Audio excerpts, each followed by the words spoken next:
Okay, in this video we're going to look at which businesses are good to target, or what businesses should you sort of go after. And without being too vague here, basically every business that needs more customers needs these services, okay? But if they already have a website, then that's fine, but they need more customers. They're going to need these types of services over here. So the criteria that you can follow, and this is not set in stone, but this is sort of to give you an idea of what kind of things you're going after. So the first one, you want to find companies that at least need more or can handle more customers.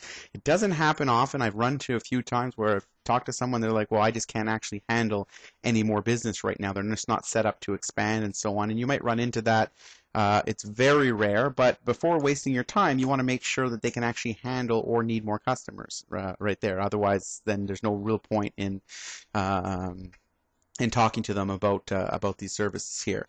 Number two, and this one is optional over here, but I like to actually target companies that I already see are spending money on advertising. So they've already spent money. They're either in the yellow pages, they're advertising in the local paper, they're on the radio, they're on the local TV station or what have you. They understand that marketing and advertising fuels their business, so they already are spending money in advertising. So selling them on a different alternative to that type of advertising is an easier sell than someone that just doesn't believe in advertising and looks at it as an expense as opposed to an investment in their business.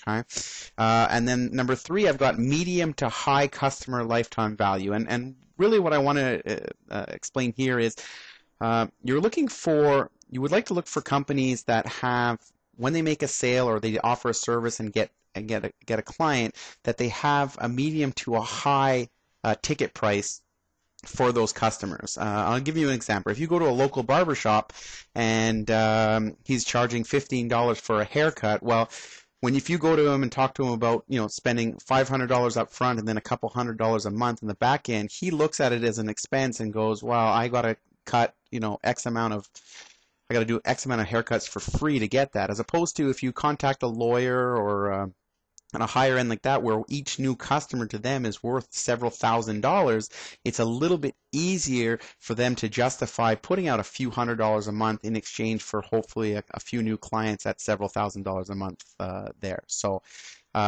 just sort of hope that makes sense and give you a heads up over there.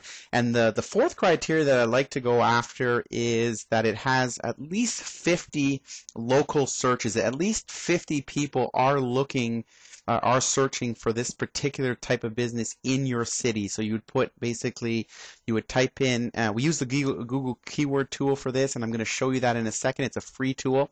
And it basically just gives you the searches. It tells you the searches of how many people are actually looking for that specific service in your city. So what you would basically type in your city plus the service, and as long as it has at least 50 searches a month, then it's going to be worthwhile for the client, and it's going to be a good service for that there. So let's just head on over to the Google keyword tool, and I'm going to show you how to go about checking for the searches there. Okay, so we're over here at the Google keyword tool. Like I mentioned, it's a free tool to basically that Google provides to actually check the amount of searches that people are actually looking for a certain topic and so on. So if I stick with the theme, we went with San Diego plumber. All you do, and if you're looking for the link, I've put the link below this video, and it will take you directly to this this search tool here. Again, it's free, and all you have to do is put in the phrase that you're looking for. So basically you'd put in your city plus whatever industry you're going after. So let's say, for example, you were in, I don't know, San Francisco. San Francisco, okay, and you were looking for, I don't know, florist in San Francisco. So you put San Francisco florist. That's how people would search. In advanced options, you just have to go down there, and because this is in the U.S., if you're in Canada, you would just put Canada here. So this is going to be the U.S. over here. English, that's so on. And then all you have to do is click on the search button here.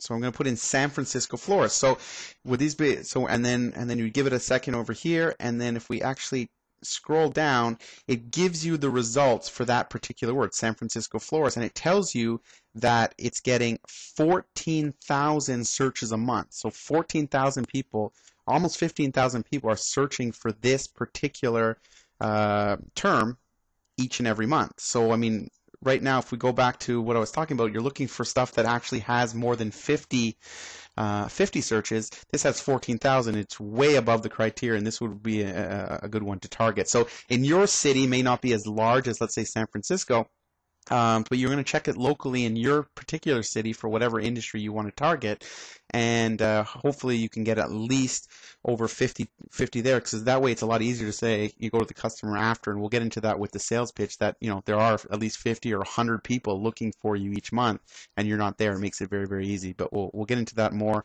in the actual easy sales pitch video there. So just as another example over here, let's say we were looking for let's say if we were in, go over to Canada over here, let's say, and we're looking for, let's say someone in Ottawa was looking for a dentist. So they would type in Ottawa dentist. I would have to change the filter again to go back to Canada. Here, let's just put that in here. So it's very simple to use, and like I said, I'll put the link below this video. Ottawa dentist. I would hit search. And just give it a couple seconds there to register. 1 second. Okay, and then we got Ottawa dentist down here, and you can clearly see that there's 12,000 searches for an Ottawa dentist each and every month, much more than way above the 50 that I recommend over here. And if you look down over here, it gives you other alternative keywords that people might be looking for, like Ottawa cosmetic dentist. That also gets 590 searches. You got dentist Ottawa 8100, dentists in Ottawa 8100. So it gives you other variations of what people were searching, and you can tell that there's definitely enough searches for this particular one to go after as well there. So that's pretty much it. Hope you enjoyed the video, and I'll see you in the next one.